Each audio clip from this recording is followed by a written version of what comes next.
ಲಲಿತಾ ಭಜನಾ ಮಂಡಳಿ ಎಂಬ ಸಮೂಹವನ್ನು ಕಟ್ಟಿಕೊಂಡು ಅದ್ಭುತ ಕಾರ್ಯವನ್ನು ನೀವೆಲ್ಲರೂ ಮಾಡುತ್ತಿದ್ದೀರಿ. ಭಗವದ್ಗೀತೆಯ 18 ಅಧ್ಯಾಯದ ಬಗ್ಗೆ 18 ವರ್ಷ ಬೇಕಾದರೂ ಮಾತನಾಡಬಹುದು. ಇದು ಭಗವಂತನಿಗೆ ಹೇಳಲ್ಪಟ್ಟಂತಹ ಗೀತೆ. ಅದಕ್ಕಾಗಿಯೇ ಇದಕ್ಕೆ ಇಷ್ಟೊಂದು ಮಹತ್ವ ಬಂದಿದೆ ಎಂದು ಸಂಸ್ಕೃತ ಪ್ರಾಧ್ಯಾಪಕ ಹಾಗೂ ಉಪನ್ಯಾಸಕರಾದ ಮಹಾಬಲ್ ಭಟ್ ನುಡಿದರು. ಗೋವಾದ ಮಾರ್ಷಲ್ನ ಶ್ರೀ ಸಾಯಿಬಾಬಾ ಭಕ್ತ ಮಂದಿರದಲ್ಲಿ ಶನಿವಾರ ಮಧ್ಯಾಹ್ನ ಲಲಿತಾ ಭಜನಾ ಮಂಡಳಿ ಗೋವಾ ಇವರು ನಡೆಸಿದ ಭಗವದ್ಗೀತಾ ಸಪ್ತಾಹದ ಸಮಾಪ್ತಿ ಕಾರ್ಯಕ್ರಮದಲ್ಲಿ ಮುಖ್ಯ ಅತಿಥಿಗಳಾಗಿ ಉಪಸ್ಥಿತರಿದ್ದು ಅವರು ಮಾತನಾಡುತ್ತಿದ್ದರು. ಈ ಸಂದರ್ಭದಲ್ಲಿ ವೇದಿಕೆ ಮೇಲೆ ಮುಖ್ಯ ಅತಿಥಿಗಳಾಗಿ ಉಪಸ್ಥಿತರಿದ್ದ ಭಗವದ್ಗೀತಾ ಆನ್ಲೈನ್ ಕಲಿಕೆಯ ಗುರುಗಳಾದ ಸುಬ್ರಹ್ಮಣ್ಯ ಗಾಂವ್ಕರ್ ಬಾಗಿನಕಟ್ಟ, ಪತ್ರಕರ್ತ ಪ್ರಕಾಶ್ ಭಟ್ ಮಾತನಾಡಿದರು. ಈ ಸಂದರ್ಭದಲ್ಲಿ ಶರ್ವಾಣಿ ಭಟ್ ಹಾಗೂ ಶ್ರೀಲತಾ ಭಟ್ ವೇದಿಕೆ ಮೇಲೆ ಉಪಸ್ಥಿತರಿದ್ದರು. ಕಾರ್ಯಕ್ರಮದ ಆಯೋಜಕರಾದ ಹಿರಿಯ ಪುರೋಹಿತರಾದ ನಾರಾಯಣ್ ಭಟ್ ಪ್ರಾಸ್ತಾವಿಕ ಮಾತನಾಡಿದರು. ರಾಜೇಶ್ವರಿ ಭಟ್ ಕಾರ್ಯಕ್ರಮ ನಿರೂಪಿಸಿದರು. ಪುರೋಹಿತರಾದ ನಾರಾಯಣ್ ಭಟ್ ವಂದನಾರ್ಪಣೆಗೈದರು. ಹಿರಿಯ ಪುರೋಹಿತರಾದ ನಾರಾಯಣ್ ಭಟ್ ಮತ್ತು ಸರಸ್ವತಿ ಭಟ್ ರವರು ಭಗವದ್ಗೀತಾ ಪಾರಾಯಣದ ಸಮಾರೋಪ ಕಾರ್ಯಕ್ರಮ ಆಯೋಜನೆ ಮಾಡಿದ್ದರು. ಲಲಿತಾ ಭಜನಾ ಮಂಡಳಿಯ ವಾಣಿಶ್ರೀ ಭಟ್ ಮತ್ತು ರಾಜೇಶ್ವರಿ ಭಟ್ ರವರನ್ನು ಒಳಗೊಂಡು ಮಹಿಳಾ ಸಮೂಹದಿಂದ ಭಗವದ್ಗೀತಾ ಪಾರಾಯಣ ಮತ್ತು ಸ್ತೋತ್ರ ಪಠಣ ನಡೆಸಲಾಯಿತು.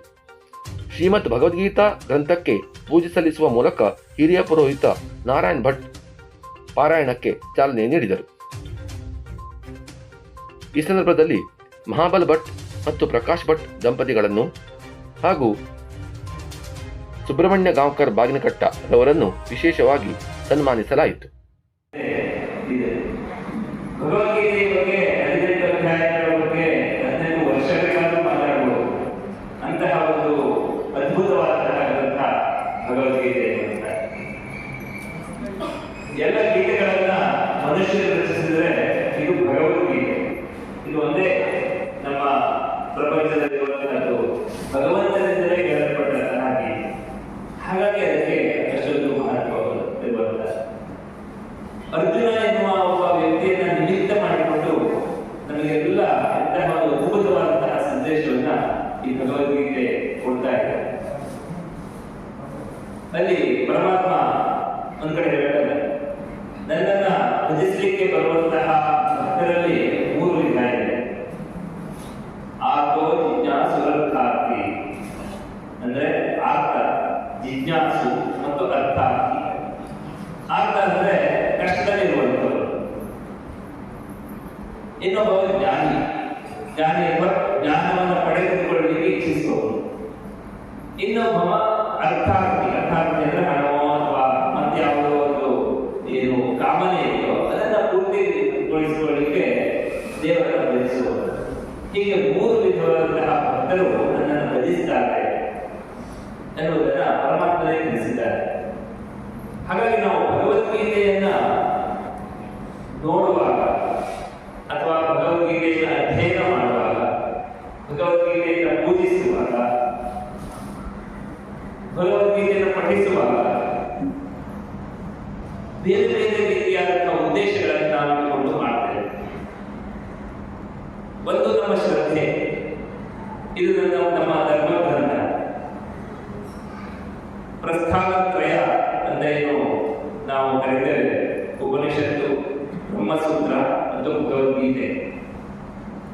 ಇವು 3 ನಮ್ಮ ಸಂಸ್ಕೃತಿಯ ಸ್ತಂಭಗಳು. 3 ಕಾಲಿನ ಸ್ಟೂಲ್ ಇದ್ರೆ ಅದು ಬೈದಾಡೋದಿಲ್ಲ. 4 ಕಾಲಿದ್ರೆ 5 ಕಾಲಿದ್ರೆ ಟೇಬಲ್ ಅಥವಾ ಸ್ಟೂಲ್ ಬೈದಾಡಬೇಕು. 3 ಕಾಲಿದ್ರೆ ಯಾವುದೇ ಒಂದು ಸ್ಟೂಲ್ ಆಗಲಿ ಅಥವಾ ಟೇಬಲ್ ಆಗಲಿ ಬೈದಾಡೋದು. ಹಾಗಾಗಿ ನಮ್ಮ ಏನು ಸಂಸ್ಕೃತಿ ಇದೆ, ಸನಾತನ ಸಂಸ್ಕೃತಿ, ಇದು ಎಲ್ಲೂ ಬೈದಾಡೋದು, ಆ ಕಡೆ ಈ ಕಡೆ ಅಲ್ಲಾಡೋದು. ಯಾಕೆಂದ್ರೆ 3 ಕಾಲುಗಳ ಮೇಲೆ ನಿಂತಿರುವಂತಹ ಒಂದು ಸಂಸ್ಕೃತಿ. ಇಲ್ಲಿಗೆ ಸುಮಾರು 4 ವರ್ಷ ಆಯಿತು ಈ ಭಗವದ್ಗೀತಾ ಒಂದು ಆನ್ಲೈನ್ ನಡೆಸಿದೆ. ಅಲ್ಲಿ 4 ವರ್ಷ ಒಂದು ತಯಾರು ಮಾಡಿದೆ. ಏನು ನಾವು ಖಾಲಿ ಇದ್ದವಾಗ, ಹೊಸದಿದ್ದವಾಗ ಯಾವ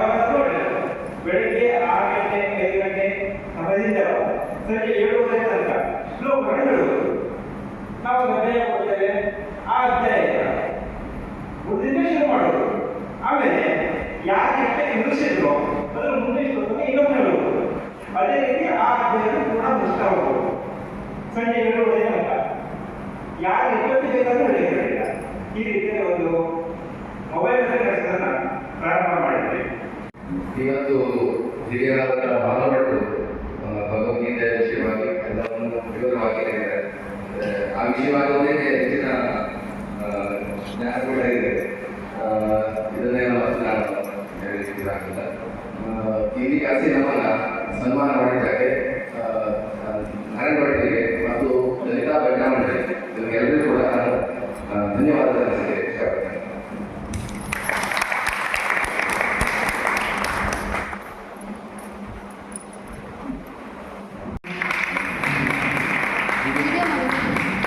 ಮಹಾಬಲ ನಾಗೇಂದ್ರ ಭಟ್ರವರು ಕುಂದಾ ತಾಲೂಕಿನ ಉಪ್ಪಿನ ಪಟ್ಟಣದವರು.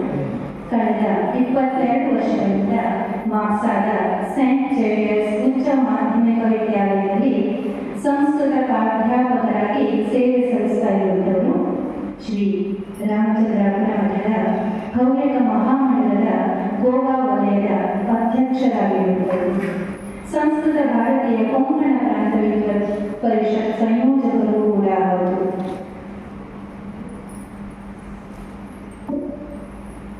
ಸಂಸ್ಕೃತದಲ್ಲಿ ಇವರು ಬರೆದಂತಹ 2 ಪುಸ್ತಕಗಳು ಪ್ರಕಾಶಿತವಾಗಿವೆ. ಅವರನ್ನ ನಾವಿಲ್ಲಿ ಗೌರವಿಸ್ತಾ ಇದ್ದೇವೆ. ಸಂತಸದ ವಿಷಯ. ಪ್ರಕಾಶ್ ಭಟ್ ಅವರು ಉತ್ತರ ಕನ್ನಡ ಜಿಲ್ಲೆಯ ಯಲ್ಲಾಪುರ ತಾಲೂಕಿನವರು. ಅವರು ತಮ್ಮ ಪತ್ರಿಕೆಗಳು ಮತ್ತು ವಾರಪತ್ರಿಕೆಗಳಿಗೆ ಪ್ರಕಾಶ್ ಯಲ್ಲಾಪುರ ಎಂಬ ಹೆಸರಿನಲ್ಲಿ ವ್ಯಂಗ್ಯ ಚಿತ್ರಕಾರರಾಗಿ ಕೆಲಸ ನಿರ್ವಹಿಸಿದರು. 2004ರಲ್ಲಿ ಗೋವಾಕ್ಕೆ ಬಂದ ನಂತರ ಗೋವಾದಲ್ಲಿ ಕನ್ನಡ ದಿನಪತ್ರಿಕೆಗಳಲ್ಲಿ ಪ್ರತ್ಯೇಕ ಎಡಿಷನ್ ಆರಂಭಿಸಿ ಕನ್ನಡಪ್ರಭ, ದೆಹಲಿ ವಾರ್ತೆ, ರಾಜಸ್ಥಾನ ಪತ್ರಿಕಾ, ಕರಾವಳಿ ಮುಂಜಾವು, ವಿಜಯವಾಣಿ, ವಿಜಯ ಕರ್ನಾಟಕ, ಉದಯವಾಣಿ, ಸಂಯುಕ್ತ ಕರ್ನಾಟಕ ಇಂತಹ ಹಲವಾರು ದಿನಪತ್ರಿಕೆಗಳಿಗೆ ಗೋವಾ ರಾಜ್ಯ ವರದಿಗಾರರಾಗಿ ನಮ್ಮ ಸೇವೆ ಆರಂಭಿಸಿದರು. 2017ರಲ್ಲಿ ಗೋವಾ ರಾಜ್ಯದ RDX ಚಾನಲ್ನಲ್ಲಿ ಶ್ರೀ ಮೀಡಿಯಾ ನ್ಯೂಸ್ ನೆಟ್ವರ್ಕ್ ಅಡಿಯಲ್ಲಿ ಗೋವಾ ರಾಜ್ಯದಲ್ಲಿ ಪ್ರಪ್ರಥಮವಾಗಿ ಕನ್ನಡ ವಾರ್ತೆಯನ್ನು ಆರಂಭಿಸಿದರು.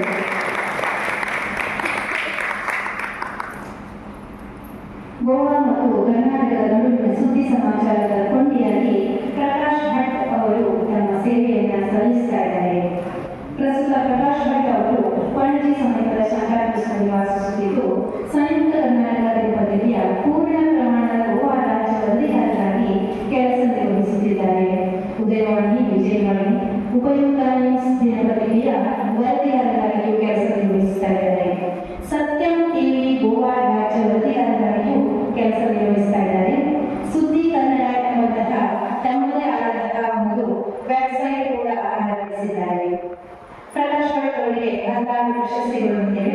ಕಳೆದ ಬಾರಿ ಹಾವೇರಿಯಲ್ಲಿ ನಡೆದಂತಹ ಅಖಿಲ ಭಾರತ ಕನ್ನಡ ಸಾಹಿತ್ಯ ಸಮ್ಮೇಳನದಲ್ಲಿ ಗೋವಾ ರಾಜ್ಯದಿಂದ ಆಯ್ಕೆಯಾಗಿ ಬೃಹತ್ ಸಮ್ಮೇಳನದಲ್ಲಿ ವಿಶೇಷ ಗೌರವ ಪ್ರಶಸ್ತಿಯನ್ನು ಪಡೆದುಕೊಂಡಿದ್ದಾರೆ. ಪ್ರಸ್ತುತವಾಗಿ ಇವರು ಕನ್ನಡ ಸಾಹಿತ್ಯ ಪರಿಷತ್ ಗೋವಾ ರಾಜ್ಯ ಗೌರವ ಕಾರ್ಯದರ್ಶಿಯಾಗಿ ಮತ್ತು ಗೋವಾ ಕನ್ನಡ ಸಮಾಜ ಪಣಜಿ ಇದರ ಕಾರ್ಯಕಾರಿ ಸಮಿತಿಯ ಸದಸ್ಯರಾಗಿಯೂ ಹೊರನಾಡು ಗೋವಾದಲ್ಲಿ ಕನ್ನಡ ಸೇವೆಯನ್ನು ಸಲ್ಲಿಸ್ತಾ ಇದ್ದಾರೆ. ಇವರ ಸೇವೆಗೆ ಪತ್ನಿ ಶ್ರೀಲತಾ ಅವರ ಒಂದು ಒಳ್ಳೆಯ ಒಂದು ಪ್ರೋತ್ಸಾಹವಿದೆ. ಅದನ್ನು ಕೂಡ ನಾವಿಲ್ಲಿ ಸ್ಮರಿಸೋಣ. ಪ್ರಕಾಶ್ ಭಟ್ ಅವರು ಪುರೋಹಿತರಾದಂತಹ ಕೃಷ್ಣ ಭಟ್ ಅವರ ಮಗ, ಪುರೋಹಿತ್ ಗಣಪತಿ ಭಟ್ ಅವರ ಸಹೋದರರಾಗಿದ್ದಾರೆ. ಸುಪರ್ಣಾ ನಾಗರ್ ಅವರು ಮಳವಳ್ಳಿಯ ಬಾಗಿಲವರು. ಅವರು ವೃತ್ತಿಯಲ್ಲಿ ಕೃಷಿಕರು ಹಾಗೂ ಮನೆಯಲ್ಲೇ ಅಂದರೆ ಹೋಮ್ ಮೇಡ್ ಪ್ರಾಡಕ್ಟ್ಗಳನ್ನು ಮಾಡಿ ಒಂದು ವಿತರಣೆಯನ್ನು ಕೂಡ ಮಾಡ್ತಾರೆ.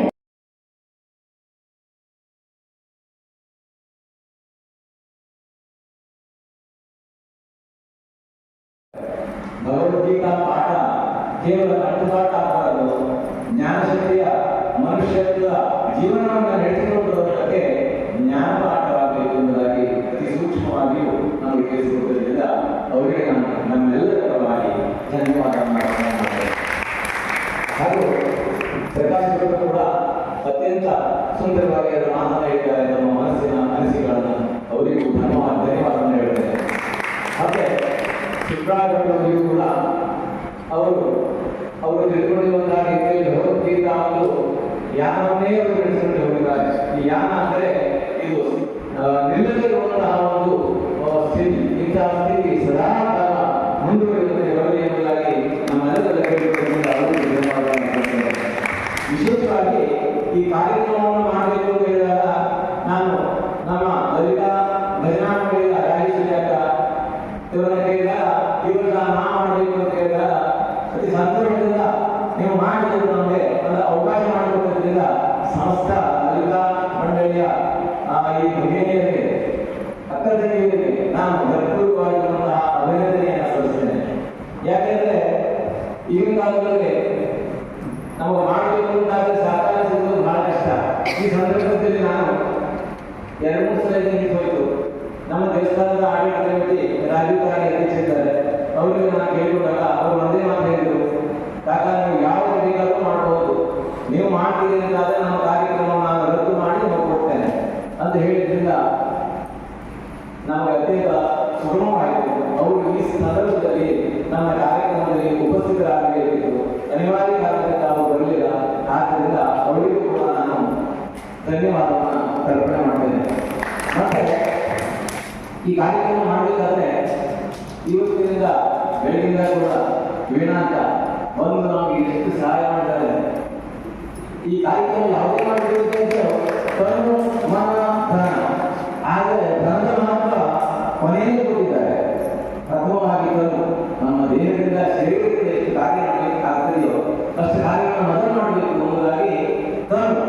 ಇನ್ನೊಂದು ಮನ ನೀವೆಲ್ಲರೂ ಕೈಯಲ್ಲಿ ಬಂದು ಎಷ್ಟೋ ದೂರದಿಂದ ಬಂದಿದ್ದೇವೆ. ನಿಮ್ಮೆಲ್ಲರ ಕೆಲಸವನ್ನು ಬದಿಗಿಟ್ಟು ಕಾರ್ಯಕ್ರಮದಲ್ಲಿ ಭಾಗವಹಿಸ್ತಾರೆ ಆದರೆ ಅದು ಅತಿ ದೊಡ್ಡವಾದಂತಹ ಸಹಕಾರ. ಆದ್ದರಿಂದ ನಿಮ್ಮೆಲ್ಲರಿಗೂ ನಾನು ಧನ್ಯವಾದವನ್ನು ಅರ್ಪಣೆ ಮಾಡ್ತೇನೆ.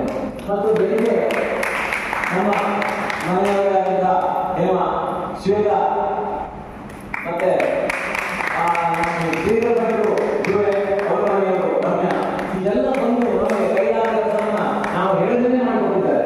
ಇದೆಲ್ಲವೂ ಆ ಮಹಾವಿಷ್ಣುವಿನ ಶ್ರೀಕೃಷ್ಣನ ಅನುಗ್ರಹ ಅಂತ ನಾನು ತಿಳಿದುಕೊಂಡಿದ್ದೇನೆ. ಆದ್ದರಿಂದ ತಮ್ಮೆಲ್ಲರಿಗೂ ಕೂಡ ಸಹಕಾರ ಕೊಟ್ಟಿರುವಂತಹ ಎಲ್ಲ ಪ್ರತ್ಯಕ್ಷ ಅಪ್ರತ್ಯಕ್ಷವಾಗಿ ಸಹಕಾರ ಕೊಟ್ಟಿರುವಂತಹ ಎಲ್ಲರಿಗೂ ಕೂಡ ನಾನು ಧನ್ಯವಾದವನ್ನು ಅರ್ಪಣೆ ಮಾಡ್ತೇನೆ. ವಿಶೇಷವಾಗಿ ನಾನು ಆಂಧ್ರದಲ್ಲಿ ಕೇಳಿಕೊಂಡೆ, ಹೀಗೆ ನೀವು ಬರಬೇಕು ನಿಮಗಾದಂತಹ ಒಂದು ಕಿರುಪರಿಚಯವನ್ನು ವಿಕಸಿಸಿ ಅಂತ. ಆವಾಗಲೂ ಎಷ್ಟು ಆತ್ಮೀಯತೆಯನ್ನು ಒಪ್ಪಿಕೊಂಡಿದ್ದಾರೆ ಅಂತಂದ್ರೆ ನಮಗೆ ಬಹಳ ಖುಷಿ ಆಯಿತು. ಏನು ಹೇಳದೆ ಕಳಿಸಿಕೊಟ್ಟಿದ್ದರಿಂದ ನಿಜವಾಗಿ ನಾವು ನಮಗೆ ತುಂಬಾ ನಾನು ಮತ್ತು ನಮ್ಮ ಕುಟುಂಬ ಸಮಸ್ತ ಲಲಿತಾ ಭಜನಾ ಮಂಡಳ ಜೀವನವಾಗಿದ್ದಾರೆ.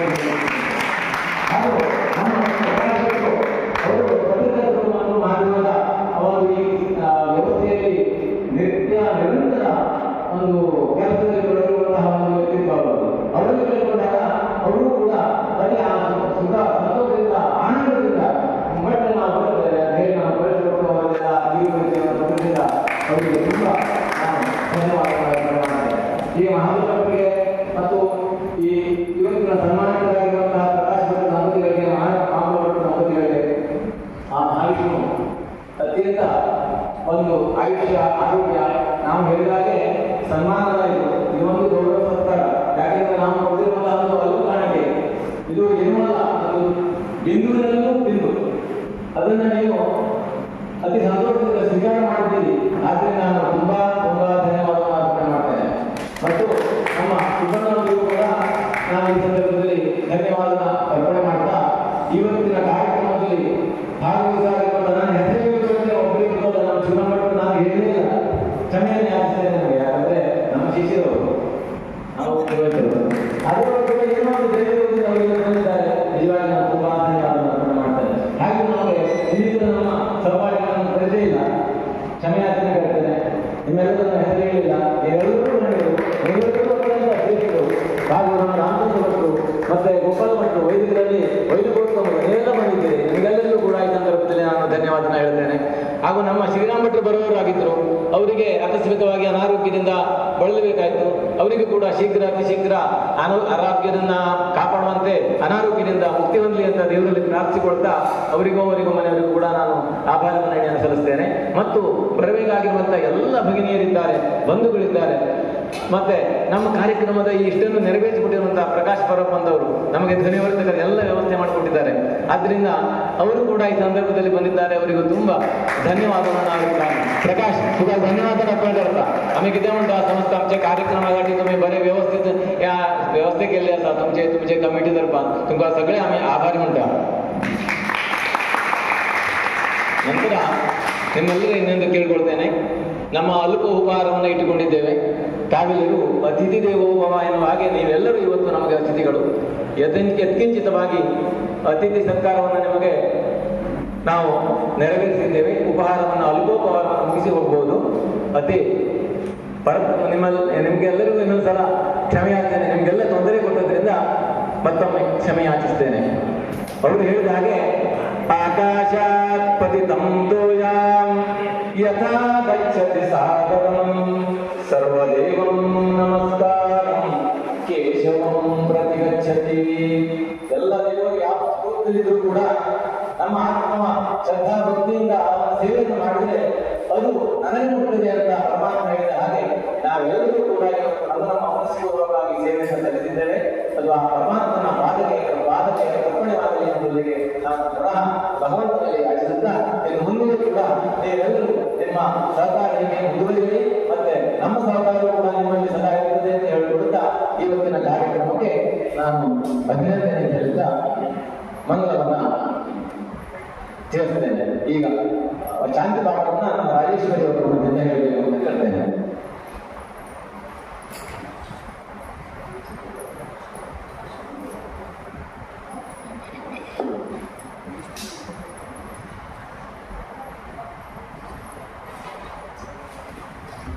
ಶಾಂತಿ ಪಾಠವನ್ನು ನಾನು ಶುರು ಮಾಡಿದ್ದೇನೆ. ನಿಮಗೆ ಯಾವ ಶ್ಲೋಕಗಳು ಬರ್ತವೆ, ಎರಡು ಶ್ಲೋಕಗಳಿದೆ ಬರ್ತವೆ, ಅದನ್ನು ಹೇಳ್ತೇನೆ. ಓಂ ಸ್ವಸ್ತಿ ಪ್ರಜಾಪತಿಪಾಲಯಂತಾಂ ನ್ಯಾಯೇನ ಮಾರ್ಗೇಣ ಮಹೀ ಮಹೇಶಾಃ. ಓ ಬ್ರಾಹ್ಮಣೇಭ್ಯಃ ಶುಭಮಸ್ತು ನಿತ್ಯಂ. ಲೋಕಾಃ ಸಮಸ್ತಾಃ ಸುಖಿನೋ ಭವಂತು. ಕಾಲೇ ವರ್ಷತು ಪರ್ಜನ್ಯಃ ಪೃಥಿವೀ ಸಸ್ಯಶಾಲಿನಿ. ದೇಶೋऽಯಂ ಶೋಕರಹಿತಃ ಸಜ್ಜನಾಃ ಸಂತು ನಿರ್ಭಯಾಃ. ಸರ್ವೇ ಭವಂತು ಸುಖಿನಃ ಸರ್ವೇ ಸಂತು ನಿರಾಮಯಾಃ. ಸರ್ವೇ ಭದ್ರಾಣಿ ಪಶ್ಯಂತು ಮಾ ಕಶ್ಚಿತ್ ದುಃಖಭಾಗ್ ಭವೇತ್.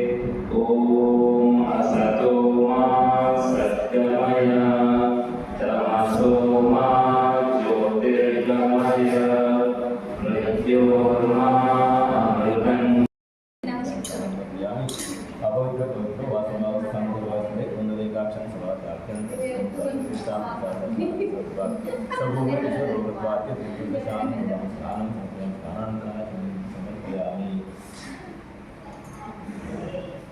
ನೀನೇ ಬಂದಿದ್ದೇನೆ ಈಗ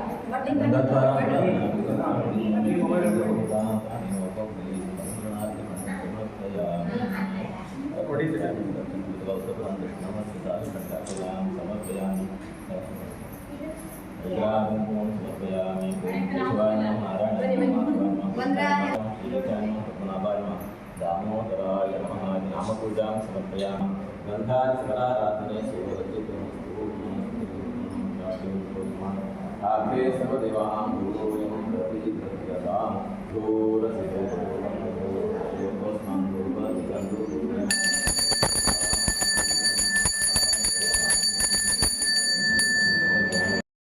ಭಕ್ತ ಮಹಾಶಯರ ಆರಾಧ್ಯ ದೇವರನ್ನ ಮತ್ತು ವಿಶೇಷ ಇವತ್ತಿನ ದಿವಸದ ಇಷ್ಟೇ ಅಲ್ಲ, ಸಮಸ್ತ ಪ್ರಪಂಚದ ಆದ್ಯ ದೇವತೆ ಆಗಿರುವಂತಹ ಪೂಜ್ಯ ದೇವತೆ ಆಗಿರುವಂತಹ ಶ್ರೀ ಮಹಾವಿಷ್ಣು ಸ್ವರೂಪಾದ ಭಗವದ್ಗೀತಾ ಗೀತಾ ಗ್ರಂಥ ಏನಿದೆಯೋ ಆ ಗೀತಾ ಗ್ರಂಥದ ಮೂಲ ಸ್ವರೂಪಿಯಾಗಿರುವಂತಹ ಪರಮಾತ್ಮನನ್ನು ಸ್ಮರಿಸುತ್ತಾ ಇವತ್ತಿನ ಈ ಭಗವದ್ಗೀತಾ ಅಭಿಯಾನದ ಕಾರ್ಯಕ್ರಮಕ್ಕೆ ಲೌಕಿಕವಾಗಿರುವಂತಹ ಶಿಷ್ಟಾಚಾರದ ಪ್ರಕಾರದಲ್ಲಿ ಬಂದಿರುವಂತಹ ನಮಗೆಲ್ಲರಿಗೂ ಎರಡು ಸ್ವಾಗತದ ಮಾತು.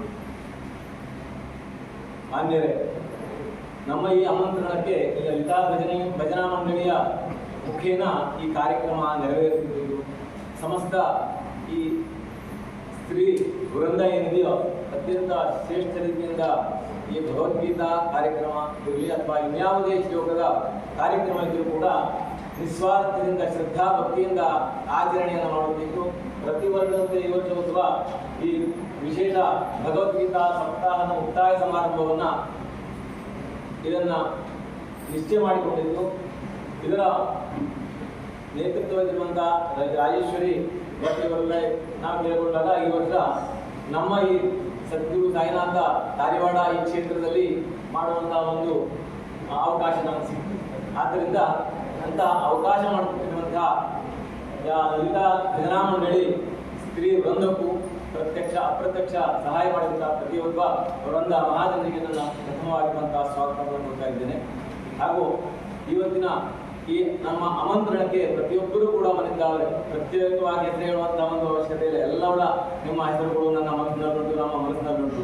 ಆದ್ದರಿಂದ ಇವತ್ತಿನ ಕಾರ್ಯಕ್ರಮಕ್ಕೆ ಬಂದಿರುವಂತಹ ಮಹನೀಯರಾದ ಅತಿಥಿಗಳಾದ ತಮಗೆಲ್ಲರಿಗೂ ಕೂಡ ನಾನು ಆತ್ಮೀಯವಾದ ಸ್ವಾಗತವನ್ನು ಕೊಡ್ತಾ ಇವತ್ತಿನ ಕಾರ್ಯಕ್ರಮವನ್ನು ನೆರವೇರಿಸಿಕೊಡುವುದಕ್ಕಾಗಿ ಆ ಮಹಾಗಣಪತಿ ಮತ್ತು ಸದ್ಗುರು ಹಾಗೂ ಸಾಯಿನಾಥ ಮಹಾವಿಷ್ಣುವಿನಲ್ಲಿ ಪ್ರಾರ್ಥಿಸುತ್ತಾ ಮುಂದಿನ ಈ ಭಗವದ್ಗೀತಾ ಪಠನ ಕಾರ್ಯಕ್ರಮ ಮಾಡುವುದಕ್ಕೆ ನಿಮ್ಮಲ್ಲಿ ಅನುಮತಿ ಕೇಳುತ್ತಾ ಸ್ವಾಗತವಾಗಿರುವಂತಹ ಎರಡು ಮಾತನ್ನ ಸಂಕ್ಷಿಪ್ತವಾಗಿ ಗಮನಿಸುತ್ತೇನೆ.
Yeah.